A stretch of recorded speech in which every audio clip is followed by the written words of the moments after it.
In 1985, the show went off the air. Why was that? Because a lot of exercise shows started coming in, giving no instruction. It was just that jumping around, yelling stuff. And we just thought it was time for us to move on, because we were doing so many other things, lecturing and so many other things. Life goes on. But now we're coming back again, so it's time to come back because the people are getting fed up with some of these exercise shows because they don't give them the truth about nutrition. They don't motivate and stimulate them enough. So these shows are really going to fill that void. There's always a time. Time goes on, right? Was there a show that did come on that you thought was good? An exercise show? Was there any that met your standards? Like what? I don't... Did any of the shows that came on after yours meet your standards? Was there any? Not many of them, no. I don't want to mention any names. Some of them are good. Gillard and Richard Simmons, they had some pretty good things. Some good ones out there, but there's some bad ones too. I don't want to mention names, because they believe in what they do and I believe in what I do, right? I believe for every drop of rain that falls, a flower grows. You believe that? Thank you. Okay. Let's talk about, you also made many appearances on a lot of other shows. Oh, yeah. Let's talk about your appearance on You Bet Your Life with Groucho Marx. Oh, that was something. Oh, Groucho Marx. He read every word practically, It was over his shoulder here, and you always looked like you look in the camera. But we got in a lot of fun together, and I was down there doing push-ups and all that stuff, and old Groucho was ad-libbing, usually read everything, and it was quite a deal. He was something. He was one of the most popular shows, and let me tell you, all those brothers, they were really clever. They were real old-timers and real comedians. You give them, I'm very flattered and honored that they let me come on their show. But here's Lucille Ball. Oh, she was something. I went on that show, and Lucy told me how to fix my hair, when to smile, what to wear and what not to wear. She was the brain. She was the perfectionist. I want to give her a hand because she was something. She was the real power behind that show. Do you remember? She was just terrific. It really was. It really was. Do you remember what you did on the show? Oh, I don't remember. No, I can't remember that now. Okay. I know we just had a lot of fun having her probably do things, how she makes fun of everything. But it's, that was longer than yesterday.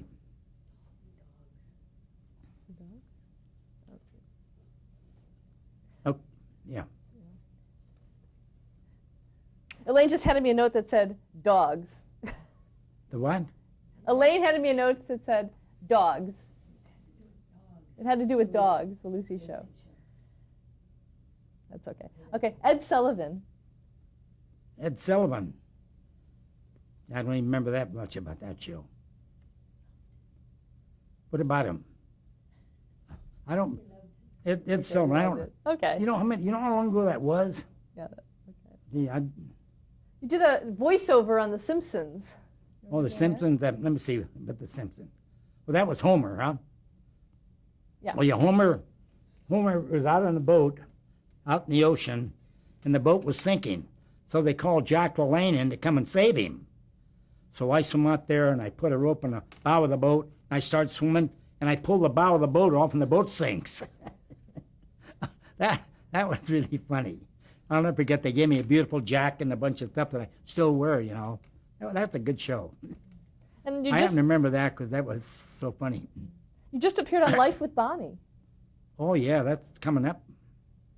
She is something. That Bonnie, she does everything ad-lib. She's a real pro, and I'm very flattered and honored that she asked me to come on her show. She's a real sex goddess. An interview with Jack LaLanne would probably not be complete without talking about the Power Juicer. The Power Juicer?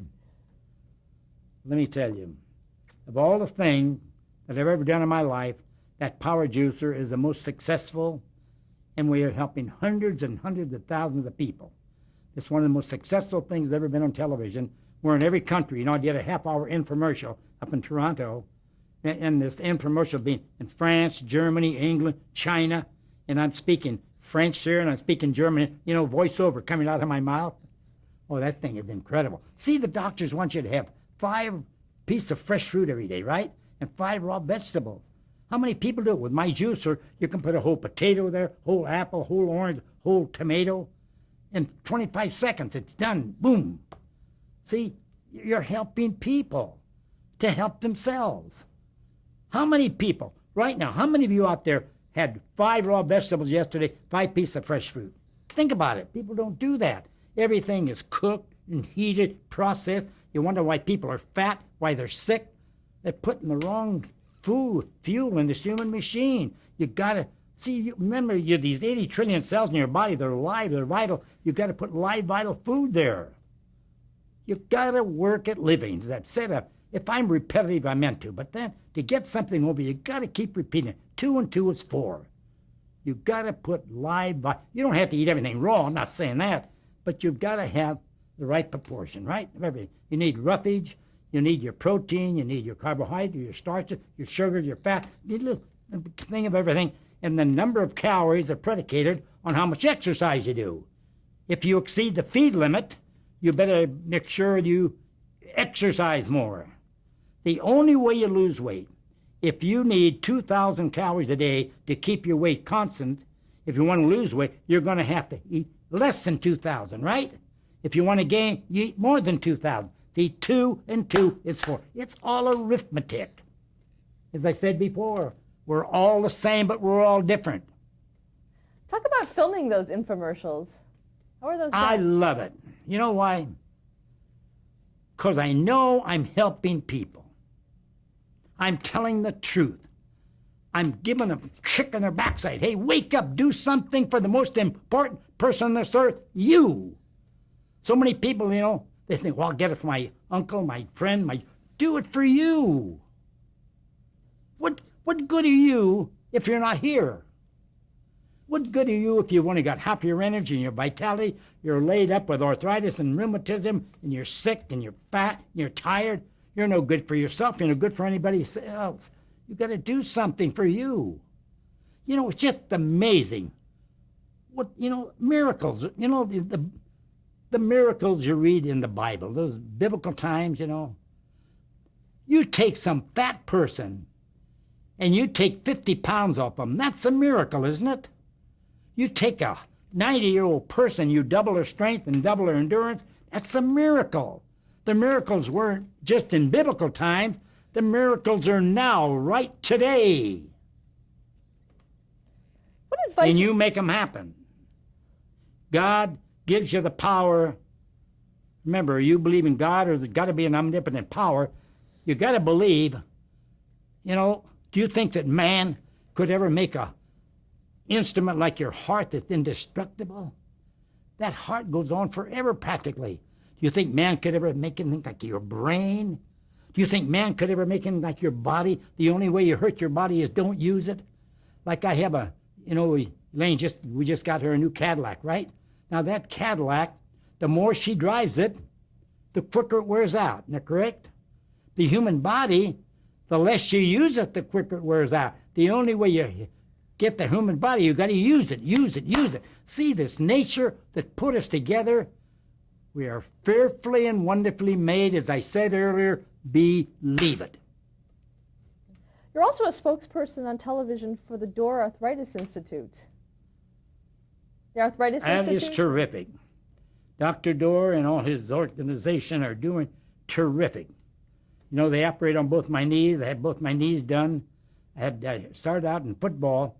I had football injuries. Then I had a terrific head-on automobile accident. Nearly killed me, and I had to have both my knees reconstructed.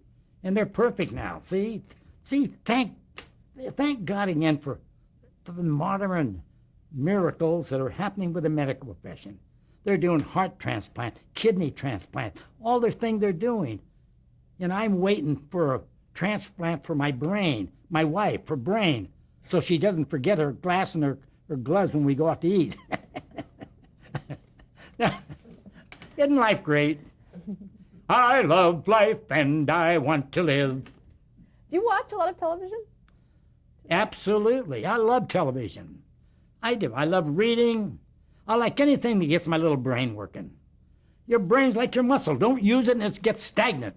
That's why so many of these older people pretty soon like this, you know. Oh, I remember, yeah, what I used to do 40 years ago. Who cares? What can you do today? What are you going to do tomorrow? Let's have some plan. Let's have some direction. Let's put some energy in your life. Work at it. What advice would you give to someone who wants to host a physical fitness program today? Live and breathe it. And give everything you've got and tell the truth. Tell the truth. Live the truth. That's the key. Give them scientific facts. Remember, this body, you've got 80 trillion cells. You've got 640 muscles. Every muscle in your body has to be worked. You didn't just do a little of this and a little jumping around, it's everything. You got to do something for your chest muscles.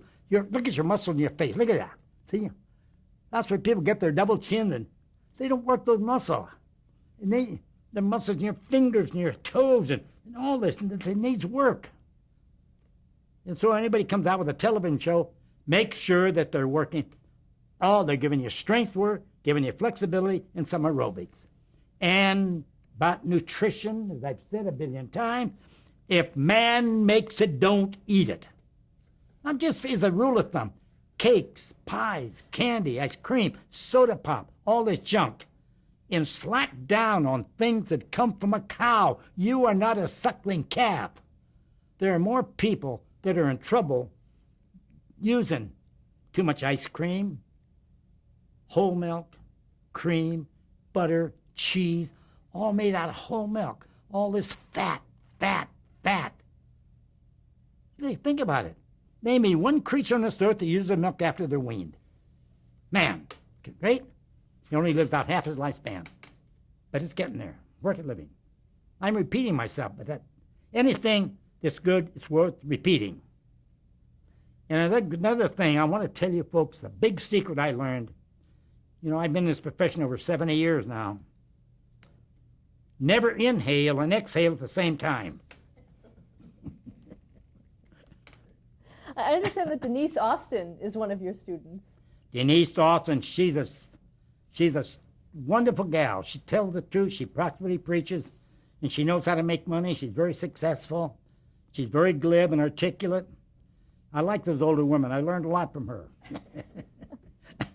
No, but Denise is fine. She came on my television show many, many years ago, and she gives me credit a lot, for getting her started. But she did the work. Anyway, if I was instrumental in getting her started, thank you very much, Denise. From the bottom of my bottom, thank you. What do you think has been your greatest achievement? Marrying Elaine. I have to think a second. It's the truth. The greatest thing I ever did in my life was marrying Elaine. She has done more for me. She's been with me 1,000,000,000%. Living with a Jack LaLanne is not the easiest thing in the world because I know what I want and the way I live, my eating patterns and everything, and I like to have fun. And when I'm serious, I get very serious. When I live for keeps. I tear the grass in great big heaps. Thank you. Any Look at that regrets? person out there. Pull your get in. Straighten up. That's it. Any regrets in your career? I have no regrets. Nothing. The only regret that I should have done everything twice as hard. But I'm still working at it. And I'm still busting my buns. We got plans. We're lecturing. We just came back from lecturing, and we're in Pittsburgh, and they were in L.A. day before yesterday. Now we're going to Vegas here in a couple of days, and we go, we move, we're out and around doing things. And how do you keep fit today? How what? How do you keep fit today? Just what? How do you keep fit today? You know what I thought you'd say? Did you have a fit today? I'm just pulling your leg. I work out 2 hours every day. I hit the gym, like 6 o'clock in the morning. I work out for 2 hours. I roll out. Elaine rolls over. For 40 years, I used to work out at 4 in the morning. To get it out of the way, see, then my conscience is clear. Too many people, I'll work out later. Later, I'm too tired. Get it in the morning. You don't miss that extra little bit. I work out 2 hours, but if the average person would work out a half an hour vigorously, that's enough. But see, I'm just an ego thing with me. I want to see how long I can keep this up, you know? I want to keep it up till I leave. And I'm not ready to leave yet. I really enjoy life. Our last question. You know when I'm really happy, talking with you.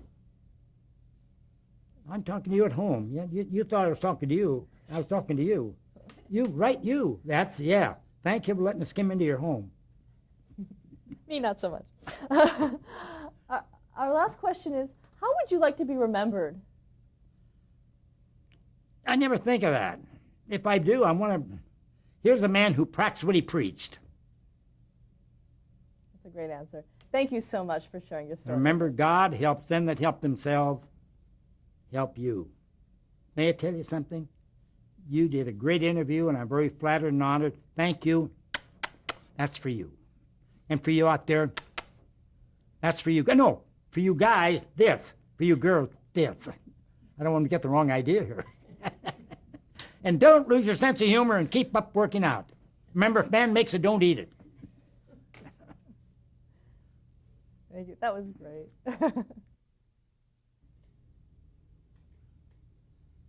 Here I am. That's, I think that was a 1928, probably a Chevrolet or Ford, I guess it was. I don't know. And there I am there. So that's many, many years ago. Is that before or after the lecture? Well, that's way before. That's about the time. About the time of the lecture. You're close. See how skinny I was there? Oh, here's a physique shot of me. I think I was around 45 years old, and I was winning physique contests then.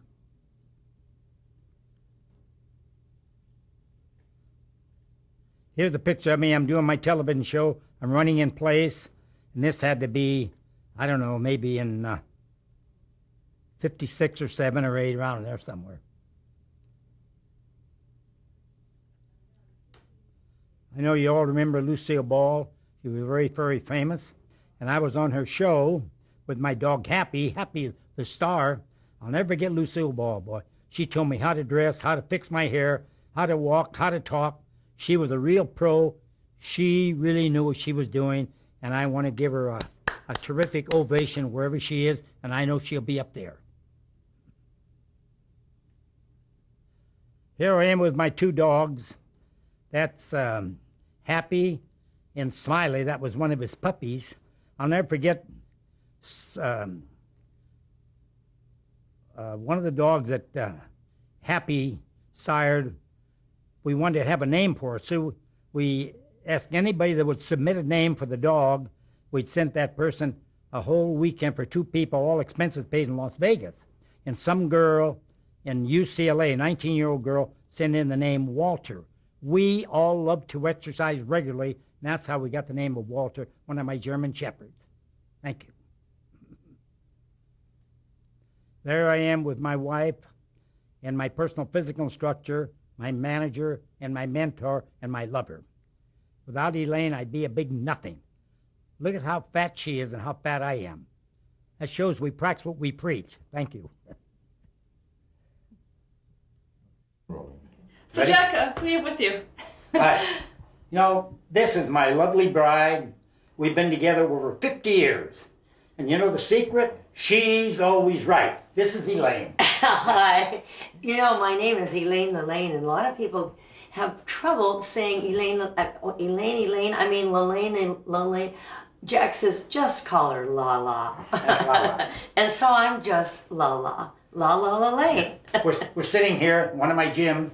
You know, we have a gym in our home here, and a lot of this equipment that I invented way back in the 30s. This is a piece of equipment here that I worked on. I was the one that first one ever to have a thing that revolutionized the gym equipment where you had to load weights in on the side.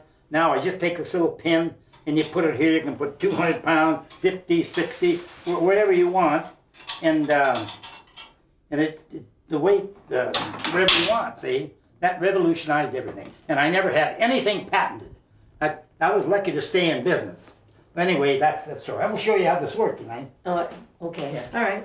Okay. Okay, lie down here like this.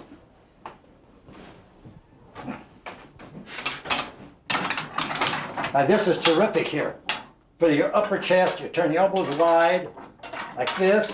When you get lower down, you'll hear, this gets your triceps, gets the front part of your deltoids and your chest.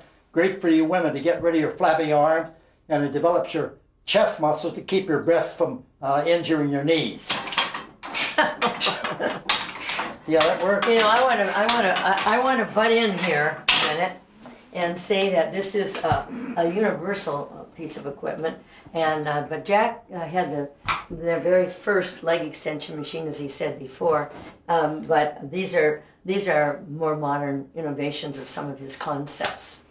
So I think you ought to show them what you do over here on this thing. Well, here's a piece of equipment that I invented. This is one of the most popular pieces of equipment in gyms all over the world. And I had the first one, I invented the first one way back in the 30s. I was captain of the football team in Berkeley High, Berkeley, California. In my senior year, last game, I dislocated my knee. And I had it in a cast for a month. When I came out, I had to rehabilitate it. So I had to do something to work the muscles in the front of the thigh, the leg extension. And this is why I invented this piece of equipment here. Yeah. This.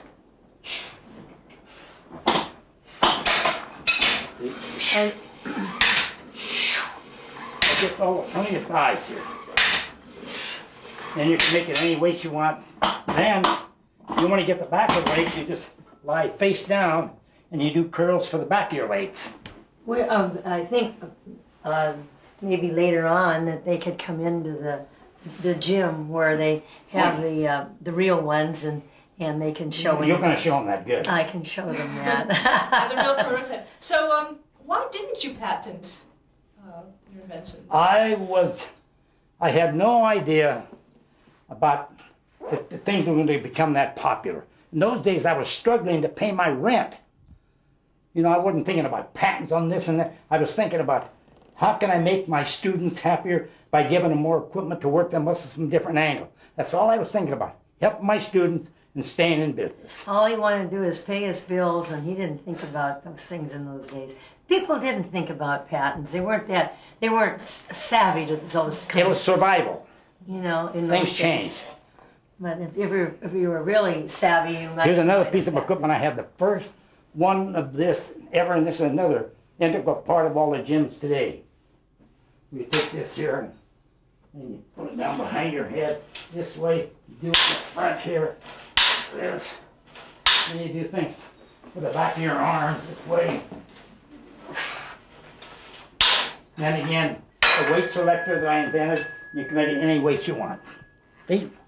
We can. I can take you in the other gym. Now this is kind of the modern version of it, and then we'll take you to the archives. Ryan? What? Well, this one over here. This he invented this in 1965 right here. This is. We sold thousands and thousands of these things to the Army and the Navy. This piece of equipment is about a little over 7 feet high. It's a foot square, and you do over 200 exercises. This should be in every gym. We were selling for a long time. We got so involved with the business that, you know, get so intricate, you know, that business thing, so we got out of it. Show them how it works, man. Okay, well, let me just put something around my ankle here. Oop. Oh my gosh, you got so much weight on I this. told you, take My gosh, you got it way down at the bottom. I've got 150 pounds That's what I down use there. when I do my pulls, honey. I use the whole thing. See, this is for the inner part of the thigh. This is for the back of the leg. And you can go to the outer part of the thigh. That's And just then- one little. That's just one little thing. And then you can do 210 exercises with this one, See, this one pulley machine. goes up and down, and you do things for your chest, for your arm, for your legs. Like I said, and then it's got a slant board that goes on here. You can do sit-ups. The thing will be way up practically vertical. Yeah. Because some of the current equipment we don't have in here right now. But anyway, What do you call it? We call it the Fitness King. Jack LaLanne Fitness King. Also, that explains So the some crown. some young sharp kid now should take this. This should be in every school. This should be in all the nursing homes. This thing is for if you're 10 years old or 110 or you're a world champion athlete, you can use this. Oh, this is fantastic. See, like I say, it's only 7 foot high, a foot square. Okay. Oh yeah. So, Elaine, what's your workout schedule like? Well, I work out, as he said, I roll out, and, I mean, he rolls out and I roll over. But on my workout schedule, I work out in the gym. I go out for a walk. I work out with the weights. And then I work, then I go in the pool. And I do, if it's in the wintertime, I do all my pool exercise in the hot tub. If it's in the summertime, then I do a lot of swimming. I used to swim in the Minneapolis Aqua Follies in the early 40s. So I do swimming and in the morning too. We practice what we preach. But I only work out about a half an hour. You He don't only need works any more out than 2 that. hours. Well, that's I'm not but he's done that for all his life, and I work out a half an hour, and that's enough for me. And I still keep in pretty good shape at my You're in great age shape when in the condition you're in. That's right. And I'll be 78 on my next birthday. So that's I love he's these kept older me young women. all these years. You know, I used to smoke cigarettes and eat beer claws and chocolate donuts, as he told you when we first met when I was on television in San Francisco, and that's where we met. What were you doing on television, San Well, Francisco? See, this is another piece of equipment here. Here you can do chins on here, and you can dip, high parallels. Then another one down here. You do dips here for your chest and arm. See how this works?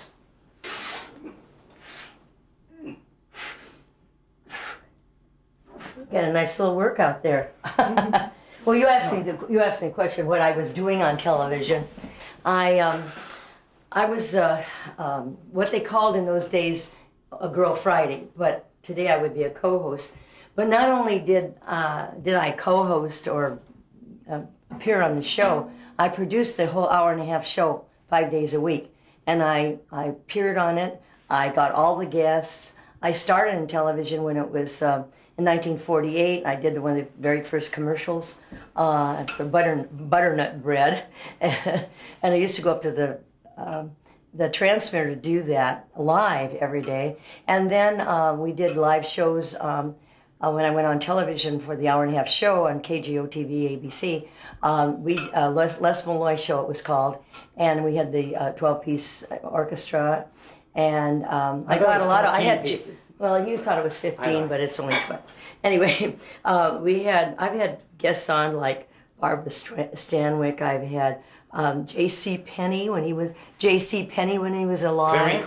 Perry Como, Frank Sinatra, Jesus Christ. And Liberace, and I had all Liberace the was a good stars. friend of ours. We had a home right close to him. Then when we lived in we had homes in Palm Springs. That he was one of our neighbors. Nicest guy I ever met. Yes, he was really a nice fellow.